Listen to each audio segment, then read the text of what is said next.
Hello friends, if you're new, welcome to my channel. If you are a fan or a subscriber, welcome back. I really do appreciate the patronage. Today I'm going to be talking about the New World Translation. For those who don't know, it is the Jehovah's Witnesses translation of the Bible.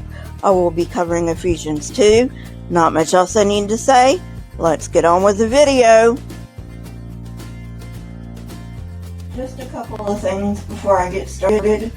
Number one, I am not a Greek scholar, but I am using a Greek scholar. So that's my disclaimer.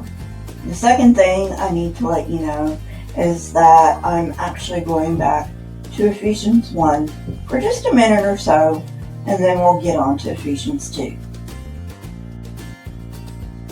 Before we get there, however, let's go over a few more crazy translations. Ephesians 1:21 ends a sentence started in 1:15, except this time none of the versions breaks the long sentence into shorter ones. However, Kit uses over upward for a word that simply translates above, far above.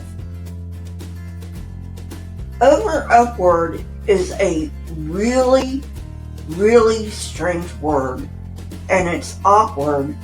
And why would the NWT use this awkward word that, to be honest, is not very easy to understand, instead of just the simple translation? The significant difference comes at the word that Kit and NWT translate government instead of principality or rule, alt. The NKJV and alt leave the interpretation open to human or spiritual authorities, whereas the NWT and Kit make it seem that these are exclusively human authorities. The most basic meaning of the Greek word is primacy. However, none of the lexicons the author checked renders the word as government. A.T. Robertson claims that, as in Colossians 1:16, spiritual rule is being indicated. The issue here lies in the NWT and Kit having specifically ruled out spiritual rule when this could be the case. Ephesians 2:3 in Greek finishes a sentence that was started in 2:1, but the NWT breaks it into two sentences, and once again this requires changing the wording. It also adds the word yes with no equivalent Greek word and no indication that it's been added. The NWT also translates the Greek word that can simply be translated in, to, in harmony with. Why the extra wordiness? Also, the NWT translates it differently elsewhere, so it isn't very consistent. Finally, no lexicon defines the Greek word in this way. The NWT translates the next phrase as things willed by the flesh, whereas alt has desires of the flesh, and NKJV has wills of the flesh. The Greek word is a plural noun and can be rendered as wills or desires. However, note that the NWT changes it to a past tense verb. Because it has changed this word in such a way, it is forced to add words like the things just to have a subject. Does this sound accurate or even straightforward to you? Next, NWT has the phrase, "We're naturally children of wrath," as opposed to both the NKJV and alt that has, "We're by nature children of wrath." The NWT has changed a noun to an adjective. A.T. Robertson opines that in this verse, Paul is saying that Jews and Gentiles alike are objects of God's wrath, whereas the NWT does not make this clear. According to him, Paul is implying original sin. Both the NKJV and ALT begin with for, whereas the NWT does not have it at all. In Greek, the word is a conjunction and is usually the second word in a sentence, but is generally translated as the first word of an English sentence.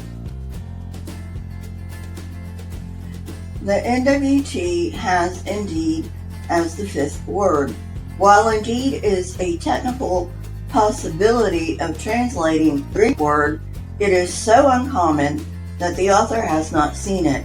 In addition, Greek has a specific word that means indeed. While not technically wrong, the unusual translation and placement lose the connection between this and previous verses. Other translations maintain the connection.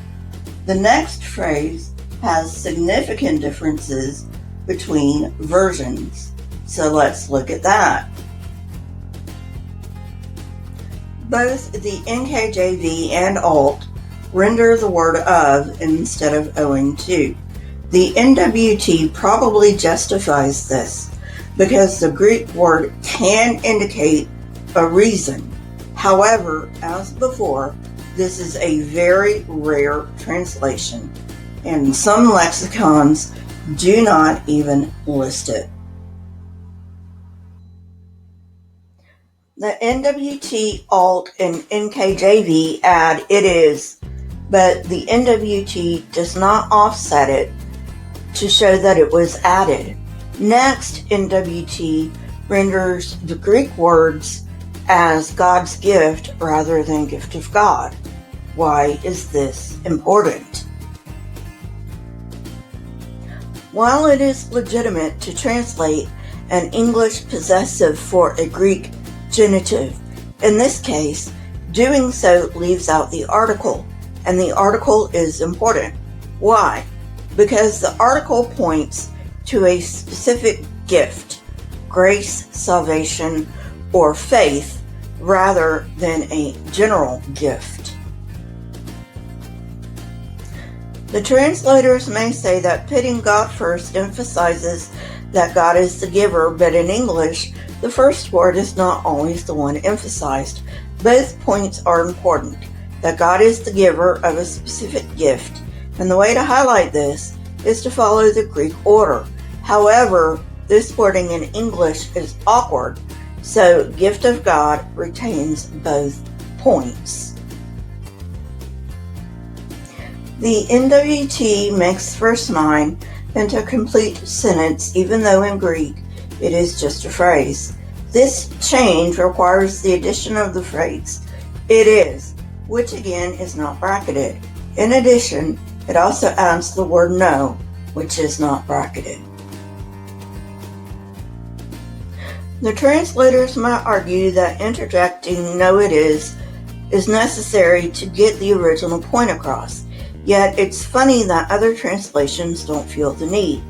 More to the point, the NWT claims to be a literal translation, and the point of a literal translation is to give the words of the original, not the meaning. The last difference I want to point out in this video is that the NWT should have ground for boasting, whereas other translations should boast. This would be fine if the Greek verb was in perfect tense, indicating the ongoing nature of the action, but the Greek verb indicates a singular nature, and that changes the meaning.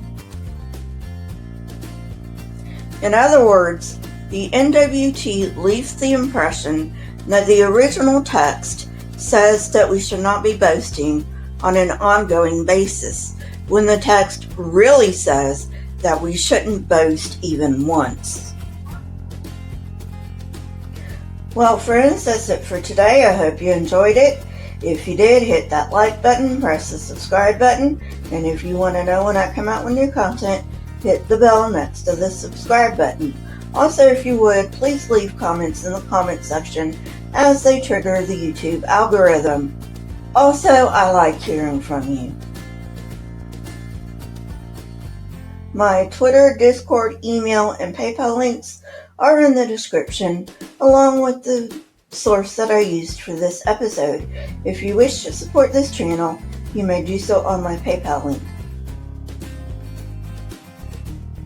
Keep learning and searching for truth. Here are a few videos from my library.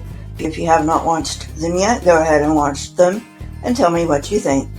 Until next time, friends, goodbye. Stay safe and wash those hands.